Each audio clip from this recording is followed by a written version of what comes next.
J'étais en train de terminer des courriels quand elle a déposé une liste de 28 problèmes me concernant sur la table. Elle m'a demandé la mienne. J'ai imprimé un seul mot, divorce. Son visage a perdu toutes ses couleurs instantanément, et puis les supplications ont commencé. J'étais en train de terminer mes courriels quand elle a posé sa liste de 28. 0 pour elle. J'ai imprimé la mienne. 1. Demander le divorce. Elle a pâli puis a supplié. Ce qui se passe ensuite décidera de tout. J'étais assis à l'îlot de la cuisine dans notre maison de banlieue en train de terminer quelques courriels professionnels sur mon ordinateur portable quand ma femme est entrée avec ce regard. Vous savez, celui qui dit qu'elle a réfléchi, planifié, et que c'est maintenant le moment pour moi d'entendre ce qu'elle a à dire. Elle tenait un morceau de papier plié dans sa main et l'a placé devant moi avec le genre de cérémonie réservée à la signature d'un traité de paix. Nous devons parler, a-t-elle dit en s'asseyant sur la chaise en face de moi. J'ai beaucoup réfléchi à notre mariage et j'ai préparé quelque chose qui, je pense, nous aidera. Je regardais le papier puis je la regardais. D'accord, qu'est-ce que c'est? Est-ce une liste, ai-je répondu. Son ton prenant soudainement cette qualité de maîtresse d'école qu'elle adoptait quand elle pensait être utile. Des choses que tu dois améliorer pour sauver notre mariage. J'ai beaucoup réfléchi à cela et je pense que si tu travailles sur ces domaines, nous pourrons redevenir comme avant. J'ai déplié le papier et j'ai commencé à lire. Le titre en haut disait domaine d'amélioration pour notre mariage dans son écriture soignée. En dessous, il y avait une liste numérotée qui n'en finissait pas. Numéro 1. Prendre plus d'initiative avec les tâches ménagères sans qu'on te le demande. Numéro 2. Être plus disponible émotionnellement pendant les conversations. Numéro 3. Arrêter de laisser la vaisselle dans l'évier toute la nuit. Numéro 4. Montrer plus de reconnaissance pour les choses que je fais dans la maison. La liste continuait au bas de la page. Le numéro 7 concernait ma tendance à me replier sur moi-même lors des conflits. Le numéro 11 critiquait mon manque de gestes romantiques. Le numéro 15 suggérait que je devais travailler sur mon style de communication. Quand je suis arrivé au numéro 23, qui disait que je devais soutenir davantage ses objectifs et ses rêves, j'ai réalisé que je regardais plus que de simples suggestions. Ce n'était pas une liste d'amélioration. C'était une accusation, une déconstruction complète de tout ce qu'elle pensait être mauvais chez moi, emballé comme des conseils utiles pour sauver notre mariage. J'ai posé le papier et je l'ai regardé. Elle me regardait avec attente, comme si elle s'attendait à ce que je la remercie pour ce cadeau de critique bien pensé. Alors, a-t-elle dit en se penchant légèrement en avant. Qu'en penses-tu? Je sais que cela peut paraître beaucoup, mais je pense vraiment que ces changements pourraient faire une énorme différence pour nous. J'ai repris le papier et j'ai compté 28 points. 28 choses qui n'allaient apparemment pas chez moi et qui devaient être réparées. Pas un seul point sur cette liste ne demandait ce sur quoi elle pourrait avoir besoin de travailler. Pas une seule suggestion que peut-être, juste peut-être, le mariage était une rue à double sens. C'est révélateur, ai-je dit, et je le pensais vraiment, mais pas de la manière qu'elle imaginait. Son visage s'est illuminé. Je suis tellement heureuse que tu le vois de cette façon. J'avais peur que tu sois sur la défensive, mais c'est exactement le genre d'ouverture d'esprit dont nous avons besoin. J'ai replié le papier et je me suis levé de la table. Tu as absolument raison. C'est exactement ce dont nous avions besoin. Alors, tu vas travailler sur ces choses, a-t-elle demandé, l'espoir se glissant dans sa voix. Oh, je vais certainement travailler sur quelque chose, ai-je répondu. Je dois y réfléchir un peu, mais tu m'as donné beaucoup de choses à considérer. Elle a souri, l'air satisfaite d'elle-même. Prends ton temps. Je sais que cela fait beaucoup à assimiler, mais je pense vraiment que cela pourrait être le tournant pour nous. Je suis monté à mon bureau à domicile dans notre maison de banlieue à 2 étages et j'ai fermé la porte. Ensuite, je me suis assis à mon bureau et j'ai vraiment regardé cette liste à nouveau. Le point numéro 12 concernait ma tendance à vouloir toujours avoir raison. Le numéro 16 se plaignait de mon inflexibilité. Le numéro 21 disait que je devais prioriser notre relation par rapport au travail. Chaque point concernait ce que je devais changer, ce que je devais réparer, ce que je devais améliorer. Il n'y avait aucune reconnaissance qu'elle aurait pu contribuer à nos problèmes. Aucune reconnaissance que peut-être certains de ces problèmes avaient deux côtés.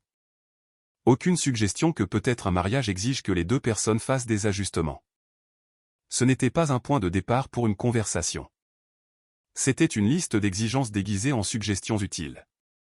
Et plus j'y pensais, plus je réalisais ce que c'était vraiment. C'était sa façon de me dire que tout ce qui n'allait pas dans notre mariage était de ma faute. Et que si je devenais simplement la personne qu'elle voulait que je sois, tout irait bien. L'audace de la chose était presque impressionnante. Elle m'avait essentiellement remis une liste de relooking de personnalité et s'attendait à ce que je sois reconnaissant pour les conseils. J'ai ouvert mon ordinateur portable et j'ai commencé à taper. Si elle voulait communiquer par le biais de listes, alors je pouvais jouer le jeu, moi aussi. J'étais plutôt doué pour faire des listes moi-même. 20 minutes plus tard, ma réponse était prête. Je l'ai imprimée, je l'ai pliée exactement comme elle l'avait fait avec la sienne, et je suis descendu. Elle était maintenant dans le salon en train de regarder une émission de télé-réalité sur Netflix, l'air satisfaite d'elle-même. Quand elle m'a vu descendre les escaliers avec mon propre morceau de papier, elle a haussé les sourcils. « Tu veux parler de la liste ?» a-t-elle demandé en mettant la télévision en sourdine. En fait, ai-je dit, j'ai écrit ma propre liste. J'ai pensé qu'il pourrait être utile pour toi de voir ma perspective, aussi. Je lui ai tendu le papier plié et je me suis assis sur la chaise en face du canapé. Elle l'a ouvert avec empressement, s'attendant probablement à voir mes pensées sur ses suggestions ou peut-être mes propres domaines où je pensais qu'elle pourrait s'améliorer. Au lieu de cela, elle a trouvé un seul point sous le titre, « Mon plan d'amélioration ». 1. Demander le divorce. Elle a fixé le papier pendant un long moment, puis a levé les yeux vers moi. Est-ce une sorte de blague? Pas du tout, ai-je dit calmement. Tu as dit que tu voulais que je travaille à améliorer notre mariage. C'est mon plan d'amélioration. Ce n'est pas améliorer notre mariage, a-t-elle dit, sa voix s'élevant légèrement. C'est y mettre fin. Exactement, ai-je dit. Et c'est l'amélioration dont je pense que nous avons besoin. Les couleurs ont disparu de son visage alors qu'elle relisait ma liste comme si elle espérait que les mots allaient d'une manière ou d'une autre changer. Ils ne l'ont pas fait. Tu ne peux pas être sérieux, a-t-elle dit, posant le papier sur la table basse comme s'il allait la mordre. Nous parlons d'améliorer notre mariage, pas de le jeter à la poubelle. Je me suis adossé à ma chaise, complètement calme. Mon plan d'amélioration est simple. Parfois, la meilleure façon de réparer quelque chose de cassé est d'arrêter de faire semblant que cela fonctionne. Elle s'est levée rapidement, faisant les 100 pas jusqu'à la fenêtre et revenant. C'est ridicule. Tu es dramatique. Tout ce que j'ai fait, c'est te donner des critiques constructives. Des critiques constructives. Je n'ai pas pu m'empêcher de sourire à cela. 28 points me disant tout ce qui ne va pas chez moi, ce ne sont pas des critiques constructives. C'est un assassinat de caractère sous forme de liste à puces. Ce n'est pas ce que c'était, a-t-elle dit, sa voix devenant défensive. J'essayais de nous aider. J'étais honnête sur ce qui doit changer. Tu as raison. Tu as été honnête, mais pas de la manière dont tu penses. J'ai ramassé sa liste sur la table basse. Laisse-moi te lire une partie de cette honnêteté. Arrête d'être si logique tout le temps et montre plus d'émotion. Apprends à faire des compromis au lieu de toujours penser que tu as raison. Mon préféré personnel est le numéro 25. Travaille à être moins têtu. Elle a croisé les bras. Ce sont des préoccupations légitimes. Peut-être qu'elles le sont. Mais voici ce qui est intéressant à propos de ta liste. Chaque point concerne ce que je dois changer. Chaque problème dans notre mariage, selon ce document, découle de mes échecs en tant que mari. Tu n'as pas mentionné une seule chose sur laquelle tu pourrais avoir besoin de travailler. Pas une seule. C'est parce que cette liste était pour t'aider à voir. C'était pour m'aider à voir que tu penses que je suis le problème. Tout cela, chaque problème que nous avons eu, chaque dispute que nous avons eue, chaque moment de malheur dans ce mariage est apparemment de ma faute. Je me suis levé et j'ai marché jusqu'au manteau de la cheminée, puis je me suis retourné pour lui faire face. Le crois-tu vraiment? Elle a ouvert la bouche, puis l'a refermée. Pour la première fois depuis le début de cette conversation, elle n'avait pas de réponse immédiate. Voici ce que ta liste m'a vraiment dit, ai-je continué. Elle m'a dit que tu as tenu les comptes pendant des années, que tu notes chaque petite chose que je fais qui t'agace. Chaque façon dont je ne corresponds pas au mari idéal que tu as dans ta tête. Elle m'a dit qu'au lieu de me parler des problèmes quand ils surviennent, tu montes un dossier contre moi. Je ne montais pas un dossier, a-t-elle protesté. J'essayais d'être exhaustive. Même chose, emballage différent. Je suis retourné à ma chaise mais je ne me suis pas assis. Tu veux savoir ce que des critiques constructives auraient été? Venir me voir il y a 6 mois et dire « Eh, j'ai l'impression que tu ne m'écoutes pas quand nous parlons. Pouvons-nous travailler là-dessus ensemble ?» Cela, c'est constructif. Ce que tu m'as donné, c'est une évaluation de performance où j'ai échoué dans toutes les catégories. Elle est restée silencieuse pendant un moment et je pouvais la voir essayer de trouver comment répondre. Finalement, elle a dit « Alors, tu vas mettre fin à notre mariage parce que j'ai souligné quelques problèmes. Je vais mettre fin à notre mariage parce que tu ne le vois pas comme notre mariage. Tu le vois comme ton mariage dans lequel tu es coincé en attendant que je devienne assez bien pour que tu sois heureuse. Ce n'est pas vrai, n'est-ce pas? Quand as-tu pour la dernière fois demandé ce que tu pouvais faire pour contribuer à nos problèmes? Quand as-tu pour la dernière fois considéré que peut-être certains de nos problèmes ne sont pas seulement dus à mes défauts? Elle s'est assise sur le canapé et, pour la première fois, elle a semblé incertaine. Je dois vraiment y réfléchir car il n'y a aucune preuve de cela sur cette liste. Selon cela, ai-je dit en brandissant son papier, tu es parfaite et je suis un désastre. Si c'est vraiment ainsi que tu perçois notre mariage, alors nous devons absolument y mettre fin, mais pas pour les raisons que tu penses. Tu déformes tout ce que j'ai dit. Vraiment? Faisons une expérience. Nomme une chose sur laquelle tu pourrais travailler pour améliorer notre mariage. Juste une. Elle m'a fixé pendant un long moment. Je communique mes besoins clairement, peut-être trop clairement. Ce n'est pas nommer quelque chose sur lequel tu pourrais travailler. C'est défendre quelque chose que tu fais déjà et suggérer que tu pourrais être trop doué pour cela. J'ai secoué la tête. Tu ne peux littéralement pas le faire. Tu ne peux pas nommer une seule chose que tu pourrais avoir besoin de changer ou d'améliorer. Tout est de ma faute. La pièce est devenue silencieuse à l'exception du son de la télévision, qui était toujours en sourdine. Elle regardait ses mains et je pouvais voir son esprit travailler. Ce n'est pas ainsi que cela devait se passer, a-t-elle dit. Finalement. Comment cela devait-il se passer? Tu étais censé, je ne sais pas, parler de la liste, peut-être être en désaccord avec certaines choses, mais ensuite travailler avec moi sur les autres. Nous étions censés faire un plan. Un plan où je change tout en moi, et toi tu fais quoi? Rien. Ce n'est pas ce que je voulais dire. Mais c'est ce que tu as écrit. Je me suis rassis, gardant ma voix stable. Tu as passé du temps à écrire 28 choses que tu veux que je répare. Tu n'as rien écrit sur ce que nous pourrions travailler ensemble. Tu n'as suggéré aucun problème qui pourrait être une responsabilité partagée. Tu as fait une liste de mes échecs et tu as appelé cela une thérapie de couple. Elle a repris ma liste et l'a fixée. Alors, c'est tout? Tu vas vraiment demander le divorce à moins que tu ne puisses me donner une raison de ne pas le faire. Je t'aime.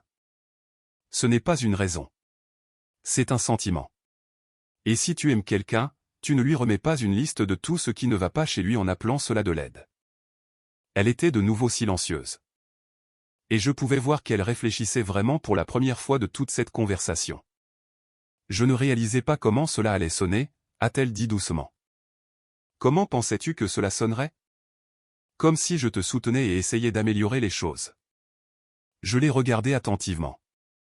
Vraiment, tu ne vois pas comment remettre à quelqu'un une liste de ses échecs personnels pourrait ne pas sembler être un soutien. Pour la première fois, elle a semblé sincèrement confuse plutôt que sur la défensive. Je pensais que si j'étais précise sur ce qui devait changer, ce serait plus facile à réparer. Et qu'en est-il de ce que tu devais changer? Je ne sais pas, a-t-elle dit, et sa voix était plus faible maintenant. Je suppose que je pensais faire ma part en identifiant les problèmes. Les jours suivants, elle a tout essayé. Le lendemain matin de notre conversation, je me suis réveillé avec l'odeur du bacon et des œufs. Elle était dans la cuisine portant ce tablier que je lui avais offert pour Noël il y a 2 ans, celui qu'elle n'avait jamais utilisé, préparant le petit déjeuner comme une femme au foyer des années 1950. Bonjour, a-t-elle dit avec un enjouement forcé. Je me suis dit que j'allais nous préparer un bon petit déjeuner avant le travail. Je me suis versé du café et je me suis assis à la table. Merci. Elle a placé une assiette devant moi et s'est assise avec la sienne. Alors, je repensais à notre conversation d'hier. Oui, Peut-être que nous pourrions parler de cette histoire de divorce. Je veux dire, c'était sûrement juste toi qui étais en colère à cause de la liste, n'est-ce pas? J'ai pris une bouchée d'œuf et je l'ai regardé. En fait, j'ai appelé un avocat hier après-midi. J'ai un rendez-vous la semaine prochaine. Sa fourchette s'est arrêtée à mi-chemin de sa bouche. Tu as vraiment appelé un avocat. Je t'ai dit que mon plan d'amélioration était simple. Je le pensais sérieusement. Le sourire forcé a disparu. Tu ne peux pas prendre des décisions de vie majeures quand tu es en colère. Je ne suis pas en colère. Je suis lucide. J'ai terminé mon café et je me suis levé. Ce petit déjeuner est vraiment bon, au fait. Mais me préparer le petit déjeuner ne change pas le problème fondamental dont nous avons parlé. Elle m'a suivi jusqu'à la porte d'entrée alors que je prenais mes clés de voiture au crochet près de l'entrée du garage. Quel problème fondamental? J'ai dit, je n'avais pas réalisé comment la liste sonnait. Je peux travailler là-dessus. Le peux-tu? Parce qu'hier tu ne pouvais pas nommer une seule chose que tu pourrais avoir besoin de changer en toi. Préparer le petit déjeuner n'est pas la même chose que de reconnaître que tu as peut-être abordé notre mariage de la mauvaise façon. Je le reconnais, a-t-elle dit rapidement. C'est pourquoi j'essaie de te montrer que je tiens à toi en faisant des choses que tu penses que je veux au lieu d'écouter réellement ce que j'ai dit. Je suis parti au travail, conduisant ma berline à travers les rues tranquilles de la banlieue jusqu'au bureau. Et quand je me suis garé dans l'allée ce soir-là, elle m'attendait avec une stratégie différente. Elle avait nettoyé la maison de fond en comble et le dîner était prêt quand je suis entré. J'ai passé la journée à réfléchir, a-t-elle annoncé, à ce que tu as dit, à propos de la liste. Je me suis assis à la table de la salle à manger qu'elle avait dressée avec nos belles assiettes. D'accord, tu as raison sur le fait que je n'ai pas pensé à ce sur quoi je pourrais avoir besoin de travailler. Alors, j'ai fait ma propre liste. Elle a sorti un morceau de papier, des choses que je pourrais améliorer. J'ai regardé le papier. Il y avait 3 points dessus. Numéro 1, être plus reconnaissante pour les choses que tu fais. Numéro 2, ne pas donner de commentaires sous forme de liste. Numéro 3, demander plus souvent comment s'est passée ta journée. J'ai posé le papier. C'est une liste de façons dont tu peux être plus gentil avec moi. Ce n'est pas la même chose. Comment ça? Je veux dire, tu ne vois toujours pas le vrai problème. Tu penses que le problème est que tu n'as pas été assez gentil quand tu m'as fait des critiques. Tu ne vois pas que la critique elle-même était le problème. Son visage s'est assombri. Je ne comprends pas ce que tu veux que je dise. Je veux que tu comprennes que le mariage ne consiste pas à ce qu'une personne répare l'autre. Il s'agit de 2 personnes travaillant ensemble pour résoudre des problèmes ensemble. Mais il y a des problèmes, a-t-elle dit. Des choses qui doivent être abordées. Bien sûr, il y a des problèmes. Chaque mariage en a. Mais quand tu écris une liste de 28 choses qui ne vont pas chez moi et 0 choses qui pourraient ne pas aller dans ton approche de notre mariage, tu n'essaies pas de résoudre des problèmes. Tu essayais de me gérer comme si j'étais un employé qui a besoin d'une amélioration de ses performances. Elle est restée silencieuse pendant le dîner et je pouvais voir qu'elle réfléchissait après que nous ayons fini de manger. Elle a essayé une approche différente. D'accord, a-t-elle dit. Disons que tu avais raison à propos de la liste. Disons que j'avais tort de l'aborder comme ça. Ne pouvons-nous pas passer à autre chose? Ne pouvons-nous pas recommencer? Recommencer comment? Je ne sais pas. Aller en thérapie. Parler à quelqu'un qui peut nous aider à mieux communiquer. Je me suis adossé à ma chaise. Tu veux aller en thérapie pour que quelqu'un d'autre puisse te dire comment mieux communiquer avec moi? Ce n'est pas ce que je voulais dire, n'est-ce pas? Tu cherches toujours quelqu'un pour t'apprendre la bonne technique pour me faire devenir le mari que tu veux que je sois. Tu ne cherches pas à savoir si le mari que tu veux que je sois est raisonnable ou si tu pourrais devoir changer tes attentes. Le lendemain était samedi et elle a essayé l'approche émotionnelle. J'étais dans le garage en train d'organiser des outils quand elle est sortie avec les larmes aux yeux. Je ne peux pas croire que tu vas jeter 15 ans de mariage pour une liste stupide, a-t-elle dit. J'ai posé la clé anglaise que je tenais. Je ne jette pas 15 ans. Je reconnais que peut-être ces 15 années n'ont pas été aussi bonnes que nous le prétendions. Elles étaient bonnes. Nous étions heureux. L'étions-nous? Ou étais-tu heureuse quand je faisais ce que tu voulais et frustrée quand je ne le faisais pas? Elle s'est essuyée les yeux. Ce n'est pas juste. Il ne s'agit pas d'équité. Il s'agit d'honnêteté. Je me suis retourné pour lui faire face complètement. À quand remonte la dernière fois que nous avons eu une dispute où tu as considéré que tu avais peut-être tort? À quand remonte la dernière fois que tu t'es excusé pour quelque chose sans ajouter un « mais » pour expliquer pourquoi ton comportement était justifié? Je m'excuse tout le temps. Tu dis pardon. C'est différent de vraies excuses. Dire pardon, c'est pour faire disparaître le conflit. S'excuser, c'est reconnaître que l'on a fait quelque chose de mal. Très bien, a-t-elle dit, sa voix devenant plus aiguë. J'ai tort. Je suis terrible. Je suis la pire femme du monde. Est-ce ce que tu veux entendre? C'est exactement ce que je ne veux pas entendre. Parce que ce ne sont pas des excuses non plus. C'est du sarcasme conçu pour me faire culpabiliser d'avoir soulevé le problème. Elle m'a fixé pendant un moment, puis s'est retournée et est rentrée dans la maison. Ce soir-là, elle a essayé l'approche de la négociation. Et si je jetais la liste, a-t-elle dit alors que nous nous préparions pour aller au lit? Et si nous oublions tout cela? Alors rien ne change. Nous revenons à la façon dont les choses étaient dans 6 mois ou 1 an, tu seras frustré par les mêmes choses, sauf que la prochaine fois, au lieu d'une liste, ce sera autre chose. Et si je promets d'arrêter d'être critique? Ce n'est pas viable et ce n'est pas honnête. Si quelque chose te dérange, tu devrais pouvoir en parler. Le problème n'est pas que tu aies des préoccupations.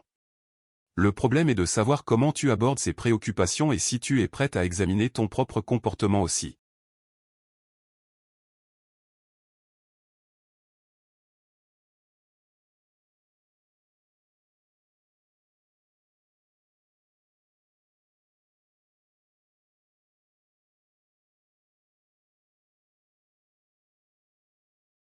Ont-elles continué à me regarder comme si elle essayait de trouver quelle combinaison de mots ou d'actions me ferait changer d'avis.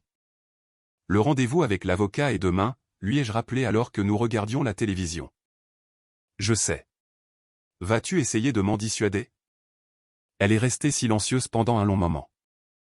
Puis elle a dit, est-ce que cela fonctionnerait? Non. Alors à quoi ça sert? Je l'ai regardé attentivement. Le but serait de découvrir si tu comprends vraiment pourquoi je fais cela ou si tu essaies simplement d'éviter les conséquences. Je comprends, a-t-elle dit rapidement. Vraiment? Parce que chaque conversation que nous avons eue cette semaine a porté sur la façon de me faire rester. Aucune d'entre elles n'a porté sur la question de savoir si rester serait réellement une bonne chose pour l'un de nous deux. Elle n'a pas répondu à cela. Je suis allé chez l'avocat le lundi matin. Son bureau se trouvait dans l'un de ces bâtiments professionnels du centre-ville, le genre avec des sols en marbre et de la musique d'ascenseur. Il était plus jeune que ce à quoi je m'attendais, peut-être au début de la quarantaine, portant un costume bleu marine et l'expression confiante qui coûte probablement 200 € de l'heure à ses clients.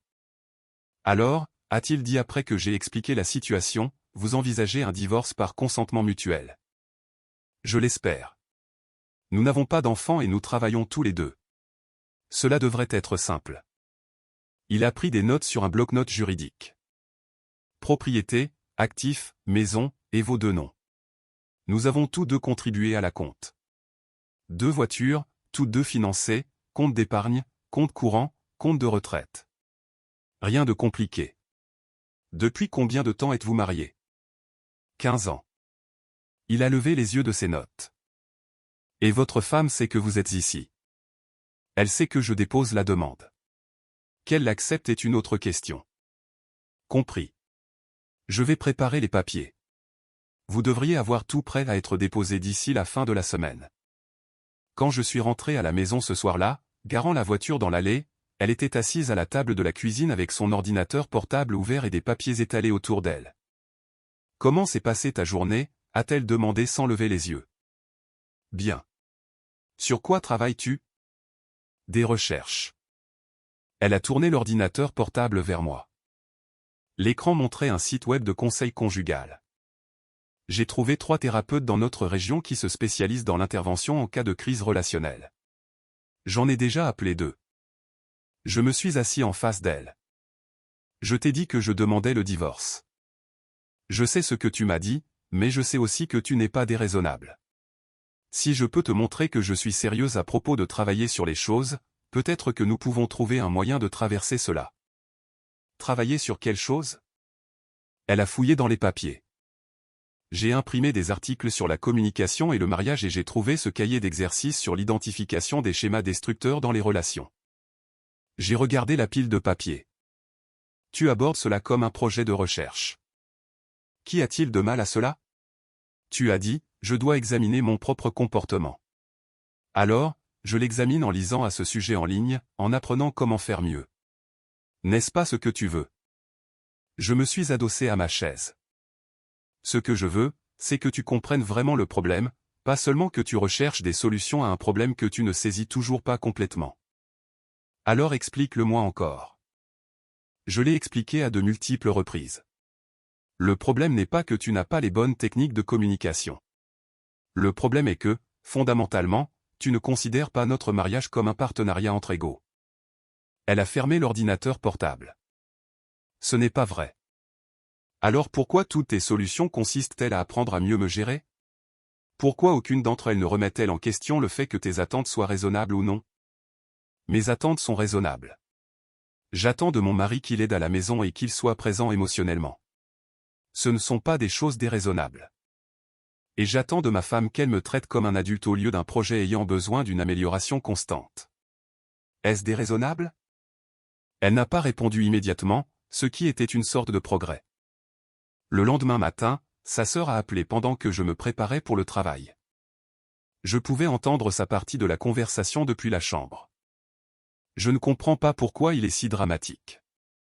Non, je lui ai donné quelques commentaires sur notre mariage et il agit comme si je l'avais attaqué. Je sais, les hommes sont si sensibles. Je suis descendu et elle a rapidement mis fin à l'appel. C'était ta sœur, ai-je demandé. Elle prenait juste des nouvelles. Lui as-tu parlé de la liste? J'ai mentionné que nous avions des problèmes de communication. Lui as-tu dit ce qu'il y avait réellement sur la liste? Elle a hésité. Je lui ai donné l'idée générale, mais pas les détails. Elle n'a pas besoin de connaître chaque détail de nos affaires privées.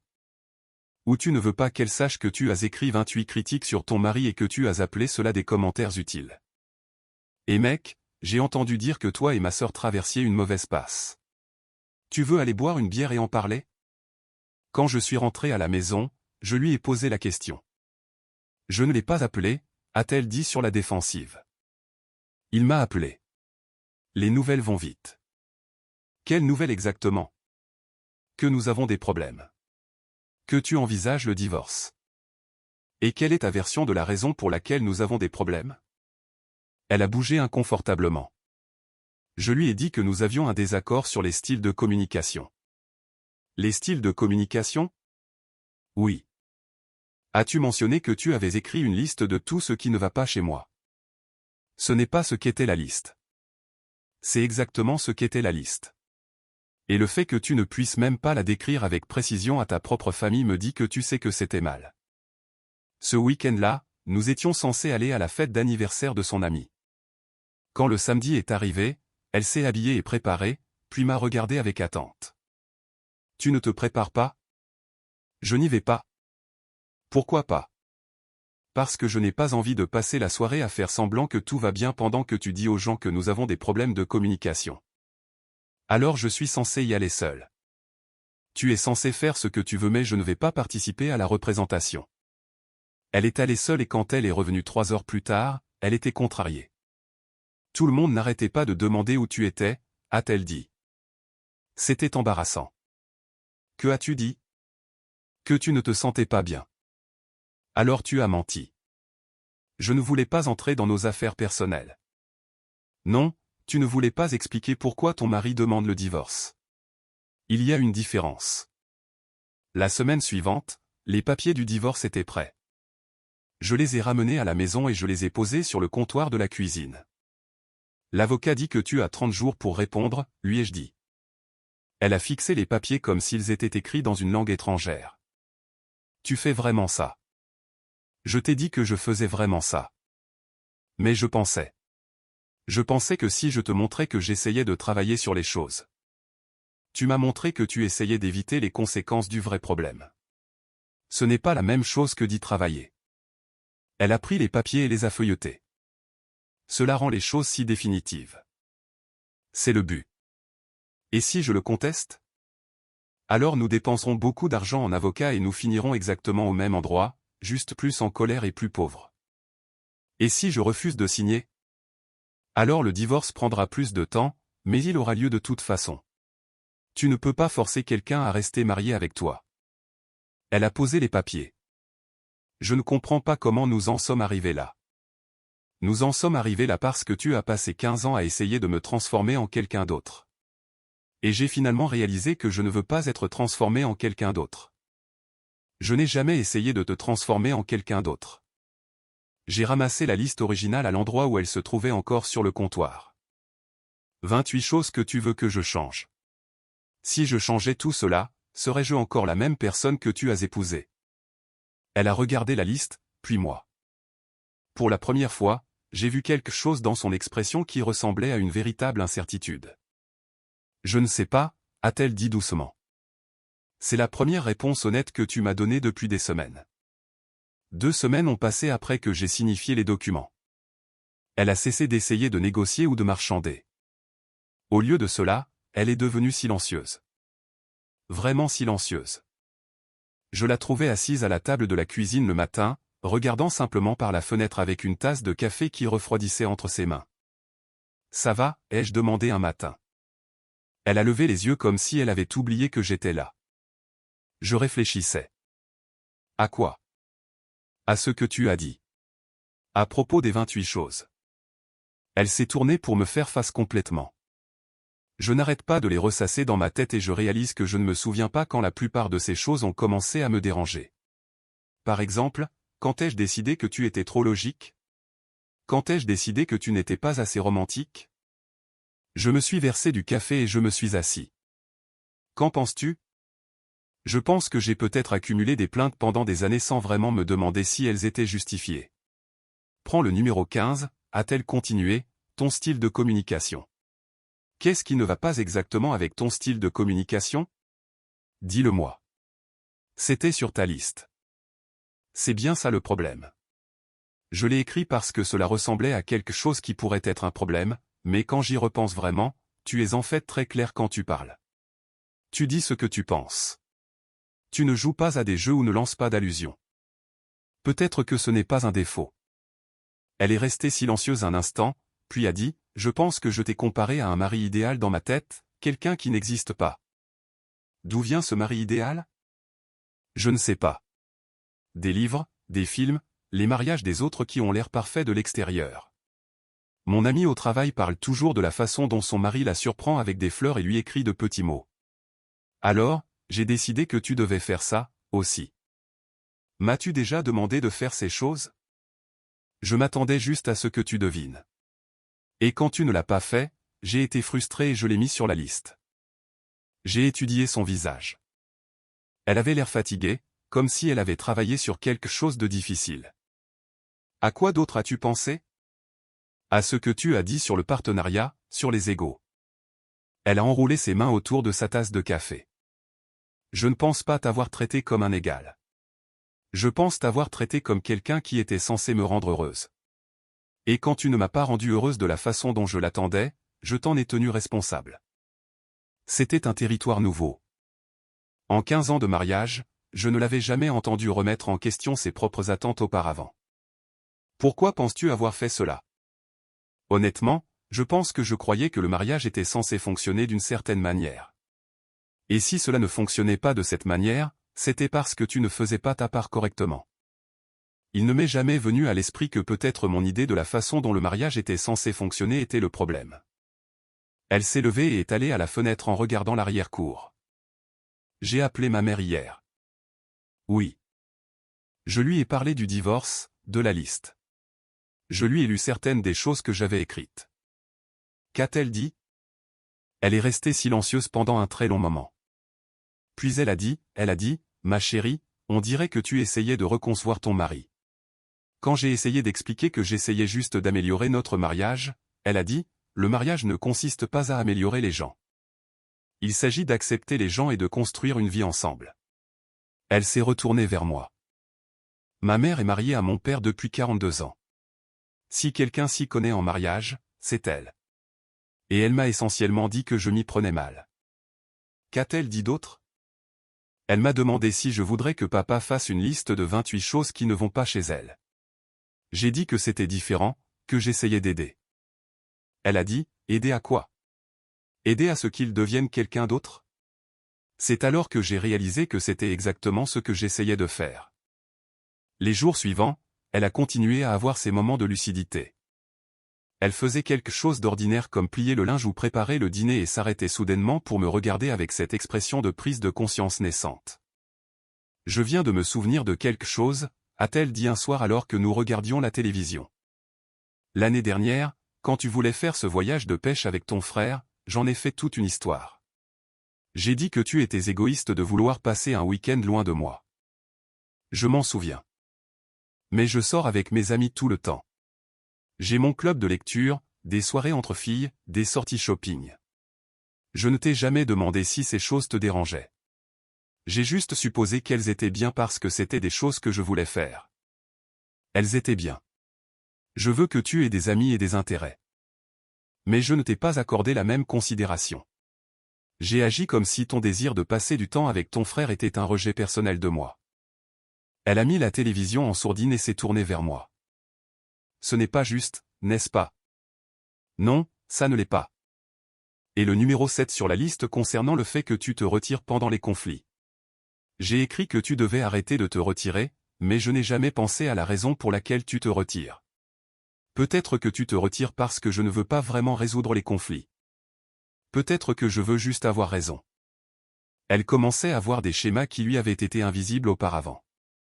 C'était comme regarder quelqu'un mettre des lunettes pour la première fois et réaliser que le monde avait toujours été flou. J'ai tenu les comptes, a-t-elle dit quelques jours plus tard. Pas seulement avec la liste, mais pendant des années. Chaque fois que tu faisais quelque chose qui ne correspondait pas à ce que je pensais que tu devais faire, je le classais comme preuve que tu n'essayais pas assez fort. Preuve de quoi? Pour le dossier que je montais, selon lequel tu étais le problème dans notre mariage. Je réalise maintenant que j'ai toujours monté ce dossier.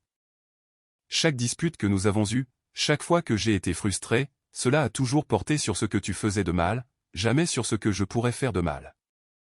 Un matin, je l'ai trouvée assise à la table de la cuisine avec un cahier en train d'écrire. « Qu'est-ce que c'est ?» ai-je demandé. « J'essaie d'écrire les choses que j'ai faites de mal dans notre mariage.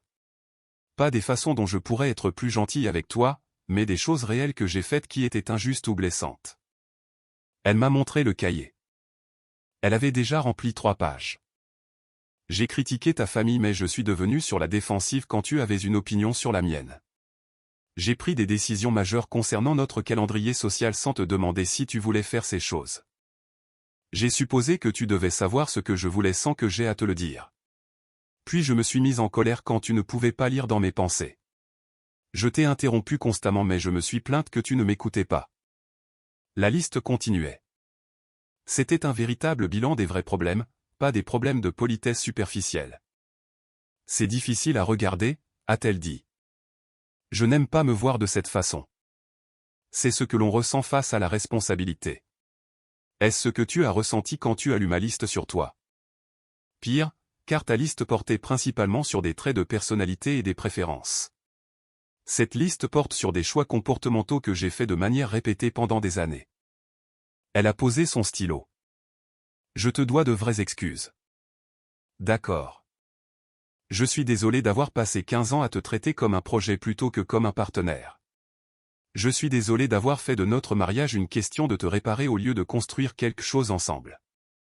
Je suis désolé de n'avoir jamais remis en question si mes attentes étaient justes ou si mon comportement contribuait à nos problèmes. Elle a pris une inspiration. Et je suis désolé qu'il ait fallu que tu demandes le divorce pour que je voie tout cela. Tu n'aurais pas dû avoir à aller à cet extrême pour me faire me regarder. Honnêtement, c'était les premières vraies excuses que je l'avais entendu faire depuis des années, peut-être même jamais. J'apprécie cela, ai-je dit. Est-ce que cela change quelque chose? Je l'ai regardée attentivement. Elle ne demandait pas avec espoir ou désespoir. Elle demandait comme quelqu'un qui voulait sincèrement connaître la réponse, quelle qu'elle soit. Je ne sais pas encore, ai-je dit honnêtement. Mais c'est la première conversation que nous avons eue depuis des semaines qui donne l'impression que nous nous parlons l'un à l'autre au lieu de parler l'un par-dessus l'autre. 3 mois plus tard, nous étions assis dans un café au centre-ville. Pas pour une raison spéciale, juste parce qu'elle avait demandé si je voulais prendre un café et discuter. Les papiers du divorce étaient toujours assis et non signés sur mon bureau à la maison. Que penses-tu de la thérapie ? A-t-elle demandé en remuant le sucre dans son café au lait. Cela dépend de la raison pour laquelle nous y allons. Pas pour te réparer. Pas pour m'apprendre des techniques pour mieux te gérer, mais pour apprendre à être réellement mariés l'un à l'autre au lieu des personnes que nous pensions devoir être. J'ai réfléchi à cela. Cela semble différent. Ça l'est. J'ai trouvé quelqu'un qui se spécialise dans l'aide au couple pour se reconstruire après des ruptures relationnelles majeures.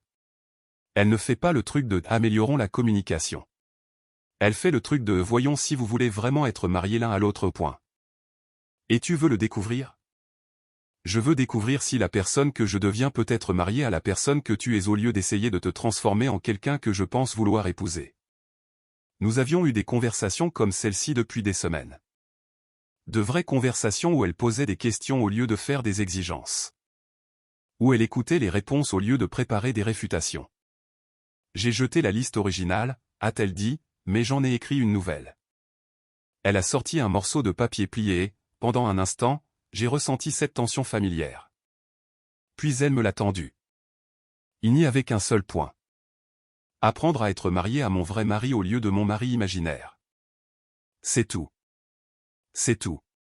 Chaque autre problème que nous avons vient de celui-là. Si je peux apprendre à faire ça, nous avons peut-être quelque chose qui vaut la peine d'être sauvé. Si je ne peux pas, alors tu as eu raison de demander le divorce. J'ai replié le papier. Et si nous faisons cette thérapie et découvrons que nous pouvons faire en sorte que cela fonctionne, qu'advient-il des papiers du divorce? Nous les déchirons, mais pas avant d'être tous les deux sûrs que nous voulons être mariés à qui nous sommes vraiment, pas à qui nous pensons que nous devrions être. Et si nous découvrons que nous ne pouvons pas le faire fonctionner, alors nous les signons et terminons cela comme des amis qui ont tout essayé et se sont donné une chance honnête. 6 mois plus tard, nous étions dans notre cuisine en train de préparer le dîner ensemble. Vraiment ensemble, pas avec une personne qui cuisine pendant que l'autre est assise à la table en faisant défiler son téléphone. « Comment s'est passée ta journée ?» a-t-elle demandé en coupant des légumes. « Bien. Occupé. Patterson a finalement approuvé le projet Whittaker. » Elle a souri. « Celui sur lequel tu travailles depuis 3 mois. » « C'est celui-là. Je suis fier de toi. » C'était un petit moment, mais il représentait quelque chose de plus grand. Elle était fière de moi pour avoir réussi au travail, pas frustrée que le travail m'ait parfois retenu tard. Elle s'intéressait à ma journée parce qu'elle se souciait de ma vie, pas parce qu'elle surveillait mon humeur. Comment était le club de lecture, ai-je demandé. Intéressant. Nous lisons ce livre sur le mariage et il y a tout un chapitre sur les attentes par rapport à la réalité. Cela m'a fait penser à nous. Pensée positive, pensée de gratitude. Nous aurions pu simplement divorcer et passer le reste de notre vie à penser que l'autre personne était le problème. Au lieu de cela, nous avons découvert comment vraiment aimer être mariés l'un à l'autre. Les papiers du divorce se trouvaient dans un sac de déchiqueteuse quelque part, déchirés le jour où nous avons tous deux décidé que nous voulions essayer d'être mariés pour de vrai cette fois. Ce n'était pas parfait. Nous avions toujours des désaccords. Nous nous agacions toujours parfois. Mais maintenant, quand nous avions des problèmes, nous les abordions comme des problèmes à résoudre ensemble, non comme des preuves que l'un de nous était fondamentalement défectueux. « Tu sais ce que j'ai réalisé ?» a-t-elle dit en assaisonnant le poulet. « Quoi ? » J'ai passé 15 ans à essayer de te changer en quelqu'un que je pensais vouloir épouser. Il s'avère que j'aime vraiment être marié avec toi. Il a juste fallu frôler le divorce pour le comprendre. La meilleure pire chose qui nous soit jamais arrivée. Elle n'avait pas tort. Parfois, il faut être prêt à perdre quelque chose complètement avant de pouvoir découvrir si cela vaut vraiment la peine d'être gardé. Commentaire, cette histoire m'est vraiment restée en tête. J'espère qu'elle vous a donné un peu d'espace pour réfléchir à vos propres relations, également. Défendre son respect de soi n'est jamais facile, mais c'est incroyablement important. Le véritable amour grandit lorsque les deux personnes sont prêtes à assumer la responsabilité de leur propre part. La vraie gentillesse inclut le fait d'être honnête sans se détruire l'un l'autre. La guérison commence souvent au moment où nous arrêtons de faire semblant que tout va bien. Parfois, choisir la paix exige que nous fassions des choix difficiles mais nécessaires. Vous méritez d'être aimé pour ce que vous êtes vraiment. Prenez le temps de réfléchir au genre d'amour que vous voulez donner et recevoir dans votre vie.